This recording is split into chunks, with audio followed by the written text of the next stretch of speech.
नमस्कार दोस्तों, स्वागत है आपका फिर से जेडएक्स न्यूज में। एक बार फिर से देश और दुनिया की हर छोटी से लेकर बड़ी खबर लेकर हम आज की इस वीडियो में बताएंगे जो बड़ी खबरें निकल कर सामने आ रही हैं उसके बारे में। तो दोस्तों वीडियो को शेयर करें अपने दोस्तों से और इसी के साथ चैनल को सब्सक्राइब जरूर करें। शुरू करते हैं आज की सबसे बड़ी खबर कोरोना वायरस की वैक्सीन से जो निकल कर सामने आ रही है। Indian to get free shot of corona virus vaccine in 73 days.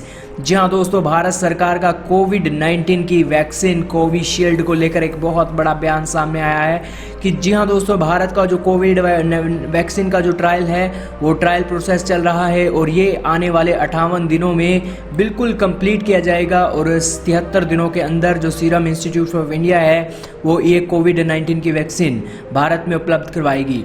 और दोस्तों इसी के साथ इस वैक्सीन को लेकर कहा जा रहा है कि भारत में ये वैक्सीन बिल्कुल फ्री ऑफ कॉस्ट लोगों को दी जाएगी। हालांकि चीन और इसी के साथ ही रशिया और इसी के साथ अमेरिका में अलग अलग रेट कोविड-19 की वैक्सीन को लेकर सामने आए थे, लेकिन भारत सरकार की नीतियां कुछ अलग ही हैं और भारत सरकार कह रही है कि हम इसका सारा खर्चा उठाएंगे और हर एक भारतीय को इस कोविड-19 वैक्सीन को लेकर हम फ्री ऑफ कॉस्ट में ये वैक्सीन हर भारतीय को उपलब्ध करवाएंगे। भारत का सीरम इंस्टीट्यूट ऑफ ये जो एक इंस्टीट्यूट है ये अब इस कोविशील्ड वैक्सीन को प्रोडक्शन के रूप में अंजाम देगा।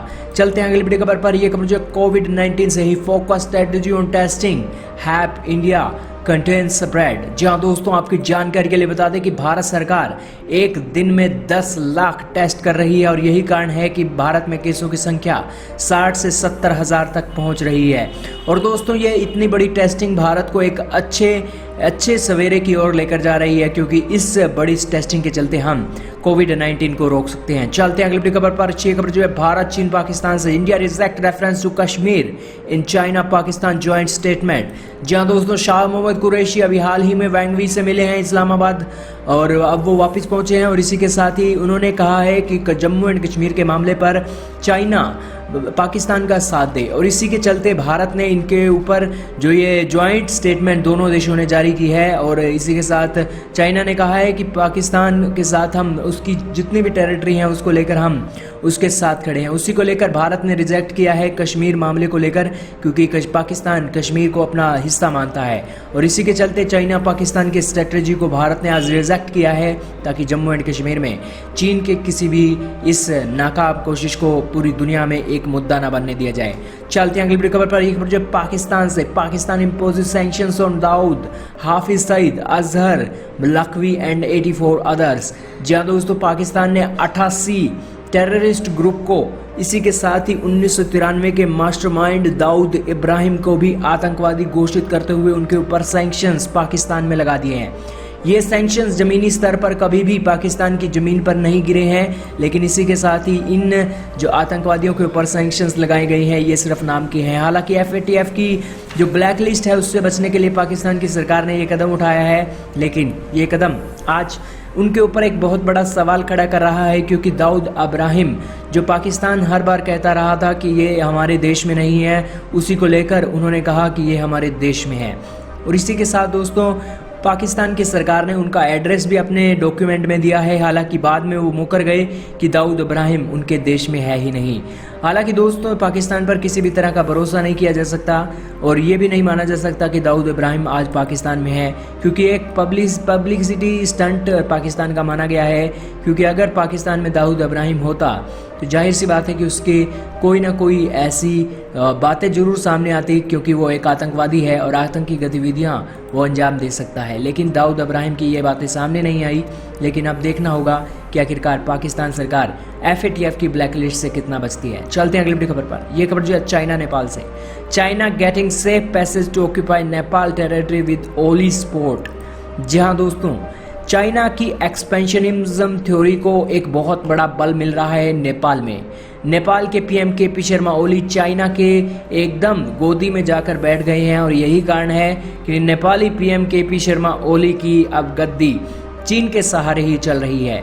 7 से भी ज़्यादा इलाके हैं नेपाल के जो चाइना धीरे धीरे कब्जा करता जा रहा है और चाइना के ऊपर जिस तरह से नरमी जो नेपाल की सरकार बरत रही है उसी का ही नतीजा है कि एग्रीकल्चर मिनिस्ट्री ऑफ नेपाल ने कहा है कि सेवरल प्लेसेस पे जो हमारे बॉर्डर हैं उस बॉर्डर को और ज़्यादा कम किया जा रहा है। लेकिन फिर भी नेपाल की सरकार, नेपाली PM आज इस कदर से सोए हुए हैं कि उन्हें ये नहीं पता है कि उसके देश में क्या चल रहा है। और चाइना के मामले में वो कुछ नहीं कर रहे हैं, जबकि चाइना उसकी ज़मीन हड़प रहा है, जबकि भारत के मामले में वो इधर से उधर और दुनिया को एक मैसेज देने के चलते मैप तक निकाल रहे हैं। लेकिन फिर भी भारत एक भी हिस्सा नेपाल का अपनी टेरिटरी में शामिल नहीं किया है। और इससे आप अंदाज़ा लगा सकते हैं कि चीन के मामले में नेपाल सुस्त है और भारत के मामले में वो बिना मतलब का एग्रेशन दिखा रहा है। आपका इस बारे में क्या कहना है, कमेंट सेक्शन में राय लिखिएगा। चलते हैं अगली खबर पर। एक बार टॉय मार्केट से China in mind, PM Modi seeks Indian toy story. जी हाँ दोस्तों, भारत सरकार अब भारत की मार्केट को एक हथियार के रूप में इस्तेमाल कर रही है, जैसा हथियार के रूप में इस्तेमाल चाइना ने 20 साल पहले किया था। क्योंकि दोस्तों चाइना की मार्केट तब एक बहुत बड़ी मार्केट मानी जाती थी और दुनिया की कंपनियां वहां पर अपना प्लांट खोलकर चाइना की मार्केट में दबदबा बनाना चाहती थी। और इसी के चलते चाइना ने कहा कि आप अगर हमारे देश में प्लांट लगाएंगे तो आपको पहले सिर्फ टेक्नोलॉजी देनी होगी और उसके चलते हम आपको हमारे देश में एंट्री देंगे। और इसी के चलते भारत सरकार ने भी ये एक लागू कर दिया स्कीम। मोबाइल मार्केट में भी यही हो गया है, मैन्युफैक्चरिंग अब आपको भारत में करनी होगी। और इसी के साथ आज जो खबर निकल कर आई है भारत के टॉयज जगत से, भारत के टॉयज जगत में अगर 100% की हिस्सेदारी मानी जाए तो करीब 70% के टॉय आज हम चाइना से खरीदते हैं। 4000 करोड़ की मार्केट है, 4000 करोड़ के खिलौने ही हम चीन से खरीद लेते हैं एक साल में, जिससे आप समझ सकते हैं कि आज भारत की क्या स्थिति है। हालांकि आज जो खिलौनों की मार्केट है वो भारत में अच्छी मार्केट है, लेकिन इसी के साथ इतनी भारी संख्या में हम भारत के बच्चों के लिए खिलौने आयात कर रहे हैं और ये खिलौने इतनी गंदी क्वालिटी के होते हैं कि बच्चे भी खूब रोते हैं कि उनके खिलौने बहुत जल्दी टूट गए हैं। लेकिन अब भारत सरकार का मानना है कि 30% जो खिलौनों का उत्पादन हम करते हैं उसका बढ़ाकर आज हम 100% तो करेंगे ही। और इसी के साथ ही ये उत्पादन हम इतना बढ़ाएंगे ताकि जो हमारे बच्चे हैं वो तो इस खिलौनों से खेले ही, साथ में पूरी दुनिया हमारे इन खिलौनों की मार्केट से अपने खिलौने खरीद सके, जिससे आप समझ सकते हैं कि भारत अब खिलौनों की एक मार्केट में मैन्युफैक्चरिंग का हब बनने जा रहा है। और ये बहुत अच्छा कदम है भारत सरकार का। आपका इस बारे में क्या कहना है, कमेंट सेक्शन में राय लिखिएगा। चलते हैं अगली खबर पर। तुर्की से जुड़ी हुई है। तुर्की ने अभी हाल ही में हागिया सोफिया को मॉस्क में बदला। एक बार फिर से एक और म्यूजियम को मॉस्क में बदलने की ऐलान तुर्की की सरकार कर चुकी है। तुर्की खलीफा बनना चाहता है। इसी के चलते हमने आपको अभी हाल ही के वीडियो में बताया था कि चीन में किस तरह से मॉस्क को गिराकर अब वहां पर टॉयलेट बनाए जा रहे हैं। और इसी के चलते जो तुर्की है अब एक बार फिर से अपने मुस्लिमों की तरह, जो एंशियंट मुस्लिम उनके रहे थे, मंदिरों को तोड़कर, म्यूजियमों को तोड़कर वहां पर मॉस्क बनाने का काम करते थे, वो काम तुर्की ने भी शुरू कर दिया है। तुर्की ने दूसरी ऐसा म्यूजियम है, हागिया सोफिया के बाद चोरा म्यूजियम है, जिसको अब मॉस्क में बदला है। और ये कदम तुर्की की एक धर्मनिरपेक्षता के खिलाफ सवाल उठाता है। हालांकि आज तुर्की को अगर सच में ही मुसलमानों का खलीफा बनना है तो चीन में जो मॉस्क के ऊपर टॉयलेट बनाए गए हैं उन टॉयलेट के ऊपर उसका ध्यान जाना चाहिए। हालांकि इस तरह के एक नपुंसकता भरे कदम उठाना, म्यूजियम को मॉस्क में बदलना कोई बड़ी इतनी बड़ी बात नहीं है कि हाँ उनकी तारीफ होगी। लेकिन आज इस कदम से ग्रीस के फॉरेन मिनिस्ट्री ने उनका विरोध दर्ज करवाया। और आपका इस बारे में क्या कहना है, कमेंट सेक्शन में राय जरूर लिखेगा। चलते हैं अगली बड़ी खबर पर। Erdogan announces historic Turkish gas found in Black Sea. जहाँ दोस्तों ब्लैक सी में तुर्की को खजाना मिला है। 320 बिलियन क्यूबिक की जो गैस है वो उन्हें वहाँ पर मिली है। इसी के साथ तेल के कुछ भंडार भी मिले हैं। लेकिन इसी के साथ ही आपकी जानकारी के लिए बता दें कि पूरी दुनिया में हो हल्ला मचा हुआ है कि तुर्की को खजाना मिल गया है, तुर्की को खजाना मिल गया है। हालांकि ये खजाना इतना बड़ा नहीं है कि तुर्की की ज़रूरतों को लॉन्ग टाइम तक पूरा कर सके। ये खजाना सिर्फ इतना है कि तुर्की की ज़रूरतों को 10 सालों तक ये पूरा कर सकता है।